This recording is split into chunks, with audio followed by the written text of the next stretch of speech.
Here we are on the 17th of March. And just a year ago, March 18th, 2020, 1 year ago tomorrow, I stood before you to express my deepest concerns about completely shutting down our beloved Las Vegas, its hotels, its businesses, and its schools. The decision by one individual, which required no vote by the Nevada legislature or any other elected body, promised to cause undue hardship to hundreds of thousands of Nevadans. My plea at the time was to take a more nuanced approach, to enact safety precautions that would enable Las Vegas to continue to function. A full year later, we see some states which took this moderate approach, like more populous Florida and Texas, for example, actually realized a lower death count per 100,000 than did some states with prolonged total shutdowns like Michigan, New York, and Nevada. And that's according to Statista.com, March 8th, 2021. Nevadans, many of whom still have not been able to get through to the state's unemployment office to receive funds owed to them, suffered tremendously. Many of our small businesses and even some of our larger ones were forced to close up, to shutter their doors. And our children have suffered immeasurably. As I pleaded for moderation, some individuals, especially some certain newscasters, took great issue with my stance to enact reasonable safety precautions and entrust Nevadans and tourists to make responsible decisions. I'd like to recall what I did say on March 18th, just a year ago, in response to the governor's shutdown directive. And I quote this exactly. "It has been my intent as the mayor of this great city of Las Vegas that we would be able to remain open for business, even when realizing that there could have been constraints put upon us to which we would have reasonably adhered. Because not only do I understand, but also because I'm painfully aware and sensitive to the very many who live paycheck to paycheck. I know we and they cannot survive any total shutdown of the economy for any length of time beyond the immediate week or two.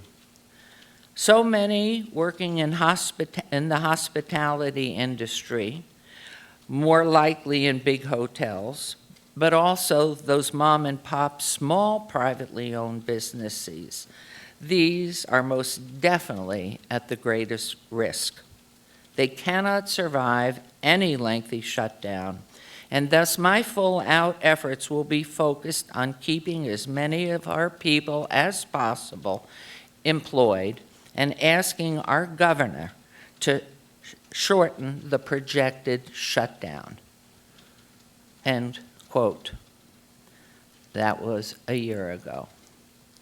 Here we are, a full year later. Our businesses are still only operating at 50% capacity, up from a bizarre 35% that was effective until 3 days ago.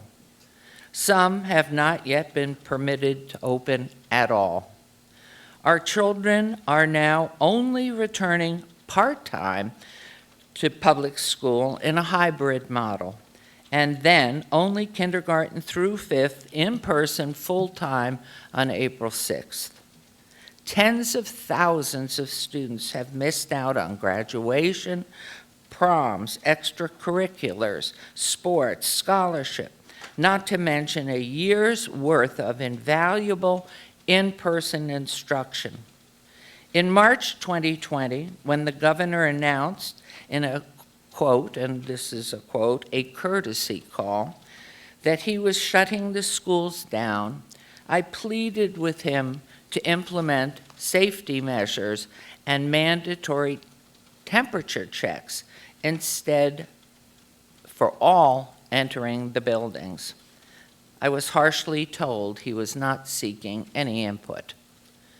There is a mantra in some circle that these draconian shutdowns saved lives.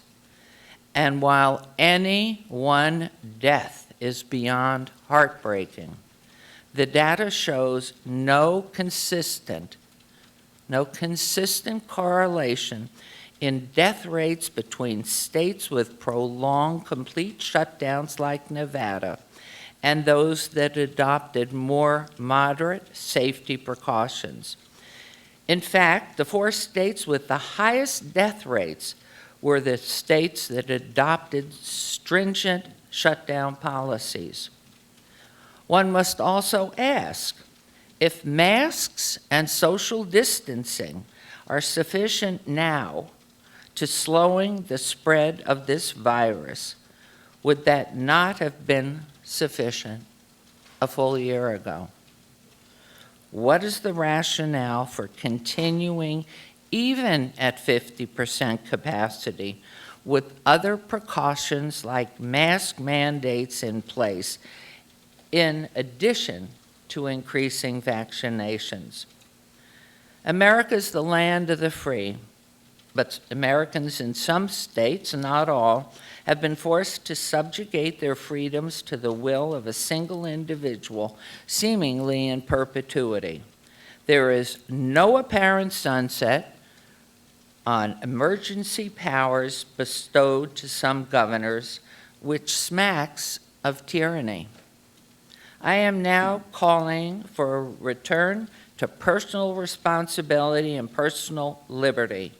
Those who do not want to or choose to go out in public places are not forced to do so, just as those who do not want the vaccine are not forced to take them. Those who want to wear a mask, or 2 or 3 of them, are not prevented from wearing them.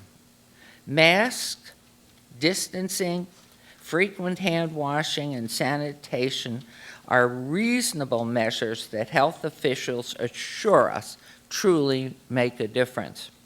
That is following the science. The science has not proven that completely shutting down accomplished anything more than moderate, reasonable precautions. Nevadans and Americans are smart enough to understand what's at stake and make appropriate choices for themselves and their families. As one caller to my office recently expressed, it is beyond sad and concerning to see Lady Liberty on our Las Vegas Strip wearing a mask. It is the antithesis of what she and America represent: personal freedom. I said this a full year ago tomorrow, and I repeat it again today.